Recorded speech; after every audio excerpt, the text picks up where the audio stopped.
Welcome back. Amy Butchko here again, and it's cat food making day here at the Butchko house. I'm still here with my spouse, Michael Butchko, who he pretty much does all the carving. So it's really important to have somebody who can kind of handle the rigors of both grinding and cutting up 18 birds. So what he's going to do now is just show you how he does one bird, how he takes it apart and cuts it up, and then we kind of keep everything that's all cut up to the side, and then we'll grind in another video. But this is the video about how to actually cut up your bird so that it fits in the grinder. So take it away. Right, and that's a good point, because the bird part cannot be wider than this, which is the circumference of the opening to the grinder. So having said that, and Amy's intro about you need somebody to do this, if you've ever carved a Thanksgiving turkey, this is a lot easier, and it's the exact same principle. So you just have to do it 18 times. So breaks are usually good. So here's my bird.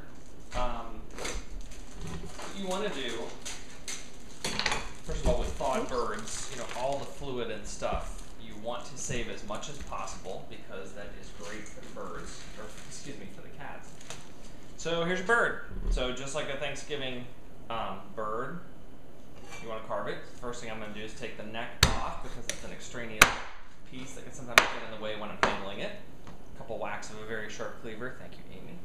And the neck is gone. Next thing I want to do is remove the legs.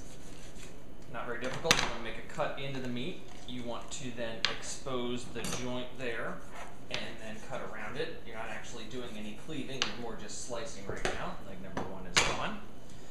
Same principle with leg number 2. You want to cut through the skin. And again, if you were doing this on Thanksgiving with, an actual cooked bird, it would be the exact same thing, but the cooked bird might be a little bit more resistance in spots, a little less in others. So you just kind of have to adjust your force accordingly. There, I've exposed the joint there from the thigh to the cavity. All right.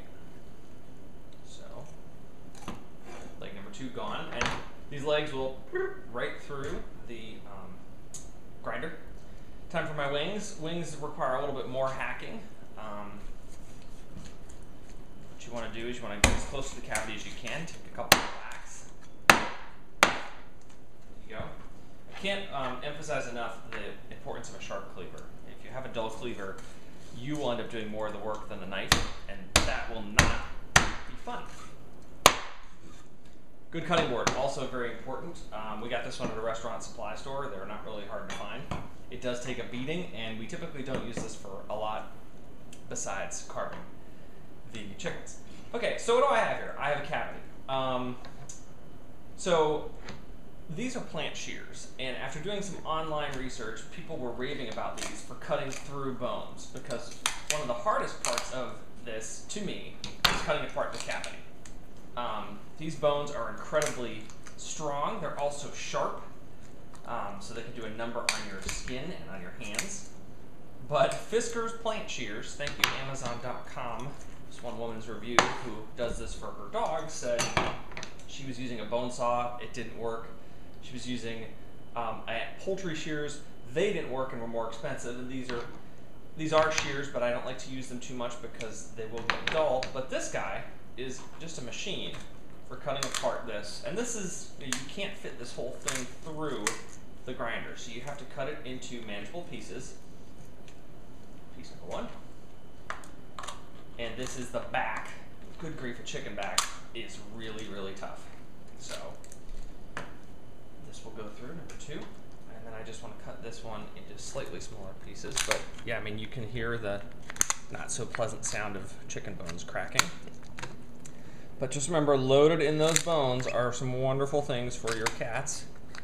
And they will not choke on them if you grind them small enough. When we do the grinding, you will see exactly the grinding plate that we use. There we go, see? And again, that's my litmus test. Perfect, are you kidding me? That's gonna go right through there. You wanna know why boneless, skinless chicken breasts are so expensive? Here's your chicken breast side. This is not the easiest thing in the world to cut off. So rather than do it that way, because I'm not making them chicken cutlets, just gonna do this. Again, a very brittle bone there, so feel free when you get a bone, boom, shear it.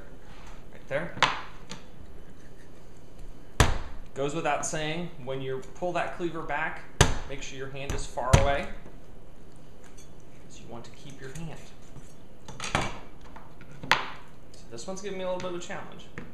So what I'm going to do is I'm going to use a variety of tools. These are great to cut through the actual meat. And then my fiskers will help me get through the bone. Ah, that's a satisfying sound right there.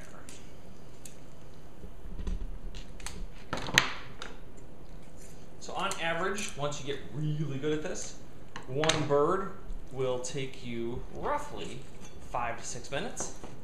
That assumes you're going at a pretty good clip. Look at that. Meat a chicken.